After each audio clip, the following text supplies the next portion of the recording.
Hello guys, it's me, the red, orange, and green nutritional label that you never read.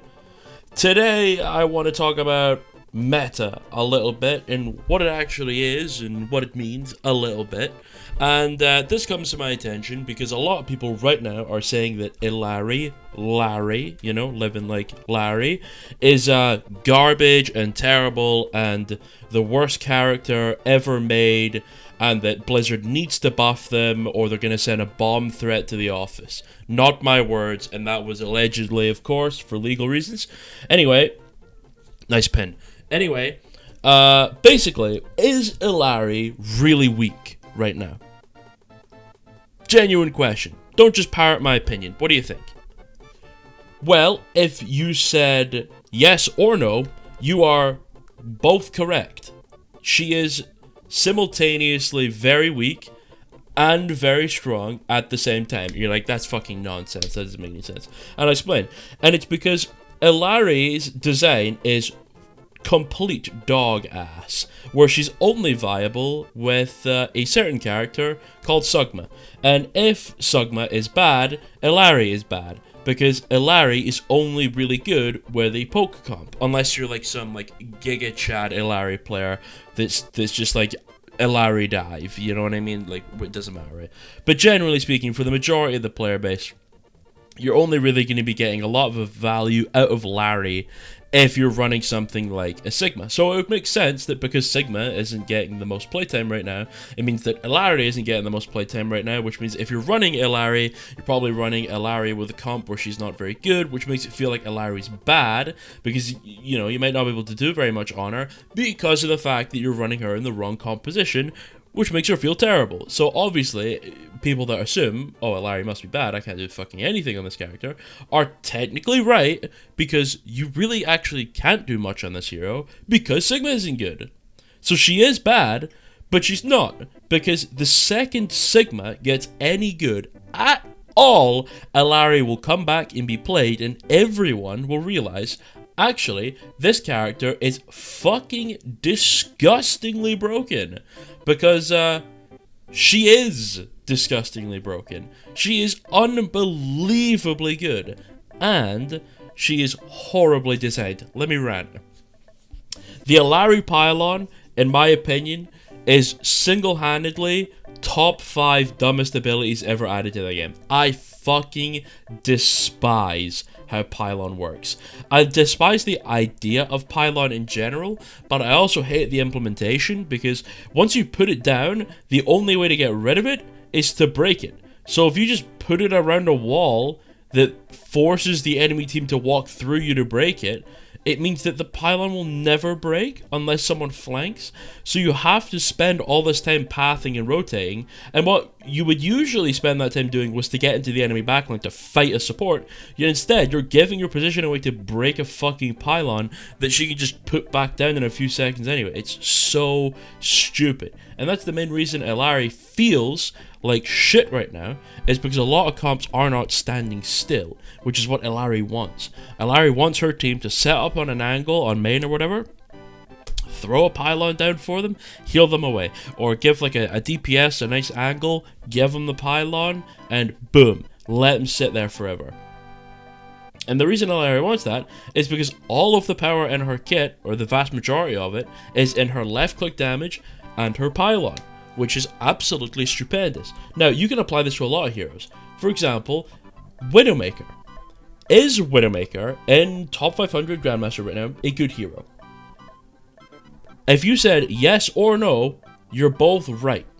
Because right now, Widow is not that good in top 500 and Grandmaster, because all the heroes getting played, Widow doesn't really like shooting at all that much. Ball is getting a lot of playtime, Hazard still gets a little bit of playtime, Genji, Tracer, Sombra, Torb, you know, other shit is getting played. And Widow doesn't necessarily like shooting at those things. So, a lot of Widow mains, especially the high-ranking ones, are going, Widow's bad right now, Widow's not good, Widow's terrible, whatever it may be.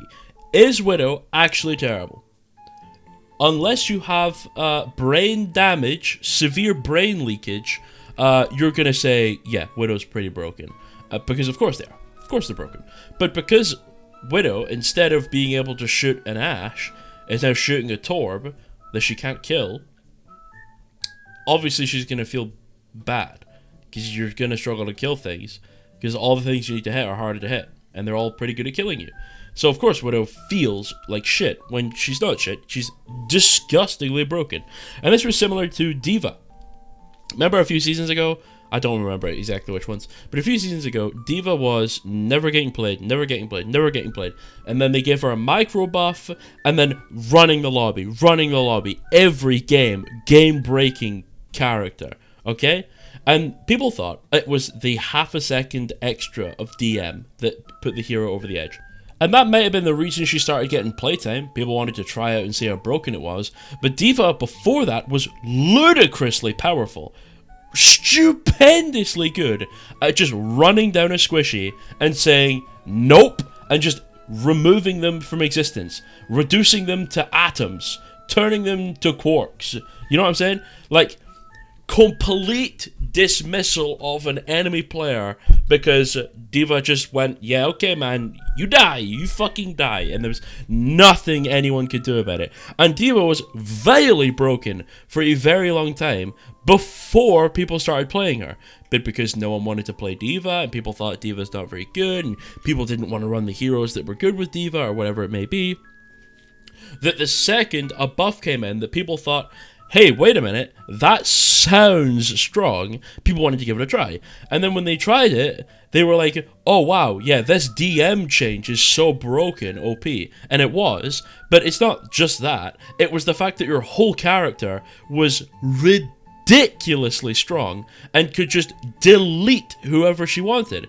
But people always attribute that to, yeah, that was the extra half a second of DM that made it do that.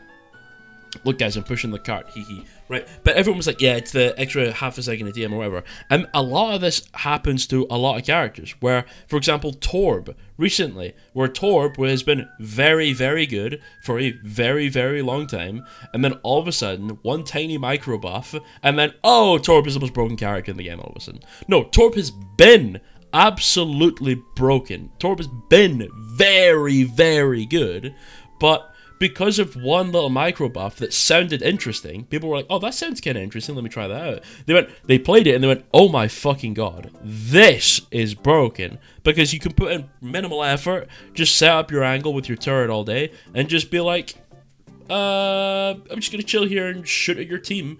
And if you want to do anything about it, well then too fucking bad, because I'm gonna press E, and I'm gonna run fast, I'm gonna shoot fast, and I'm gonna become epic, and I'm gonna, you know what I'm talking about? I'm gonna go orange.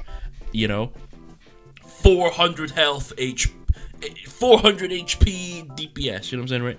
But this happens to every character, like I was saying.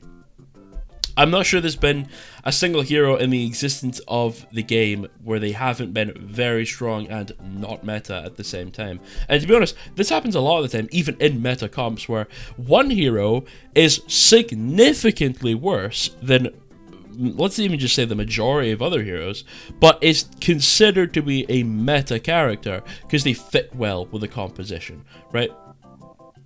I don't know if I could give an exact example right now. Maybe Symmetra and like the most recent OWCS stuff, where Symmetra was getting a lot of playtime.